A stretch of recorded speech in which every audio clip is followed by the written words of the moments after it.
Mishnah. That means it sounds like no one argues, everything's clear, and then it's not Rebbe's opinion. So it's a little difficult. So we're trying to work it out that it still could be Rebbe's opinion. So the Gemara now has a question. When we said that you can make it into a bow, doesn't mean kadela anvan kula bahadadi. Doesn't mean that you have all four threads together and to make that into a bow. Now you need more material, right? Or doesn't mean to make independent bows. Actually, we're talking about only two strands here, 2 strands each, right? Independent ones, and that would be much shorter. So the Gemara says, "Teiku." Yeah. Boy Ravashi. Ravashi has a question. Alimi d'loy ma'anvi, v'yavi ktine ma'anvi. If you have very fat threads, like very mahudar, like fat tzitzis, but they're so thick that you can't make them into bows at that size. But if Right, they would because be they're too thick. they're too thick. But if they would be, excuse me, smaller size, like little strands, it would be simple to make it into a bow. So how do we do it? Do we view it as if, look, all of this is just an extra hider, it's not going to passel the tzitzis because it's fatter, or do we say no? The making of the bow is the size. So Amar le Ravacha Breder Rava le Ravashi. You see Ravacha Breder Rava? Ravacha, the son of Rava, says to Ravashi, Kol shkein d'minka mitzvah sayu. Definitely it's kosher, because here it's even more prominent, the tzitzis.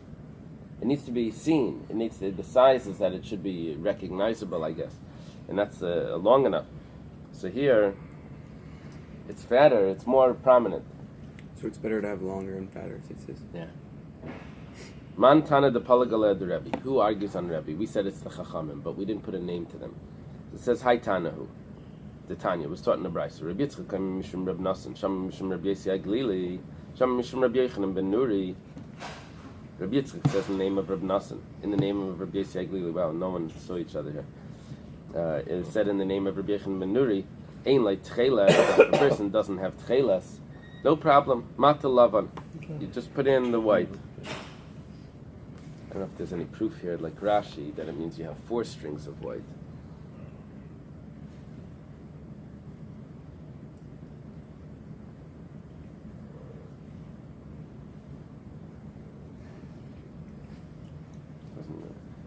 Okay.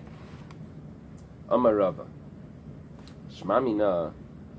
From here it's clear, the way he just explained the Mishnah, that tzarich likshar al kol chulya v'chulya. That every time you wrap around, you need to make a knot afterwards. Now, I just want to point out something. We have this whole thing that tzitzis is the gematria of 613. That's the way Rashi says, because it says that you'll see the tzitzis and you'll remember. So tzitzis is 600, because 400 of the tough, and 90 and 10, and 90 and 10 is 600, right? Plus 200. Tzadik yod, tough. So, and then you have the 8 strings and the 5 knots. So, that's what Rashi says. The Ramban al Torah, like Ramban takes this apart. He says, first of all, tzitzis is not spelt with 2 yods; it's spelt only with 1 yod. And with the 8 strings, that's a machlekes in the Gemara. And the different knots is also a machlekes in the Gemara. Your yotzev, it's only 1 knot or 2 knots or whatever. So he says this whole thing that you're saying that tzitzis is taryag, it's so far-fetched that this should be the pshat in the pasuk, that Laman Tizkru, that you should remember. It says you see the tzitzis and you remember it because you have it's like wearing a thread that you would remember. I forgot to do something or whatever. He's not so you have tzitzis. He is, but he's saying this one is not. It's not accurate because you have all the. So in other words, as we're going through this Gemara and we're saying, oh, we need a knot. Don't question it like 1 second. The whole thing is taryag. You're missing all of the gematrias. No. That's after the fact. That's how Rashi learns after the fact. So he says you need to put a knot after each of these wrappings. Disal kedaitach like tarach, because if it would enter your mind that you don't need to put a knot. When the students, the children of Rabbi said that the stubs of the tchelas are kosher. V'gadumi ezav ksherin, and the stubs of the ezav, the hyssop, sprinkle the red heifer water. The problem is keeping the Ishtri kula. If the knot is at the very end, it's thinking here, I guess, that the knot would be tied at the end of all of them. So now if there's a stub, so then there's no knot there, it's just going to fall right out. So it must be that the knots are back up at the beginning. And that way, if there's a stub, so the knots are before the stub. So it has to be like that. So the Gemara says it doesn't. This is not a proof, because Dilma de Iktar. Maybe that case where there are stubs, they tied it. It doesn't mean that the halacha is that it needs to be tied earlier on. That case they tied it so it doesn't fall out. Just turn to the top of it.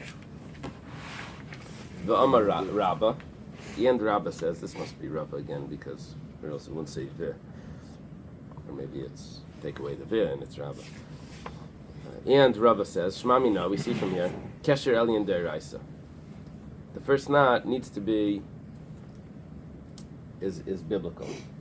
The first knot on the top. Wow. Because if we say that it's only of rabbinical nature, why do we need a whole pasuk and everything to show us that you're allowed to have tzitzis that are shatnez? Why? Because the garment could be made of linen, and then you put in the tcheles, which is a blue wool. If you don't need a knot, pshita. Regarding shatnez, if you just put a one piece of cloth that's linen and one piece of cloth that's wool, and you don't sew them together, you just have it folded over, that's not a problem. It needs to be attached. Actually, we're stricter, but you don't need all the psukim to tell me that you're allowed to have shatnez and tzitzis. There's no problem here because it's just put inside. It must mean that it needs to be knotted for minat Torah. And it's knotted, but now you have to be matir it because of tcheles. El shma mina deraisa. It must mean that the knot is deraisa. Okay, we'll stop over here.